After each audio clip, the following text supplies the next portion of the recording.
Фестиваль «Таланты Арктики», который впервые прошел в этом году на базе лагеря Республики Коми «Черноморская зорька», может стать регулярным.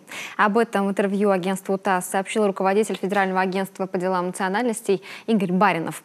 Напомним, в проекте приняли участие одаренные дети из нашего региона Карелии, Мурманской области, Ненецкого и Ханты-Мансийского округов, а также общественные деятели, педагоги и эксперты.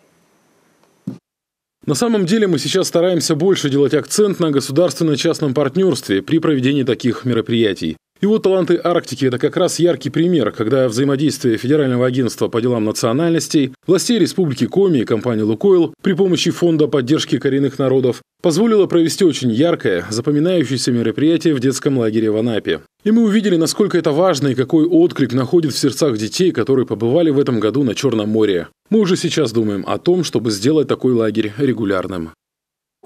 По словам Баринова, в следующем году к проекту могут присоединиться и дети из регионов Дальнего Востока. Помочь в этом предварительно согласилась одна из коммерческих компаний.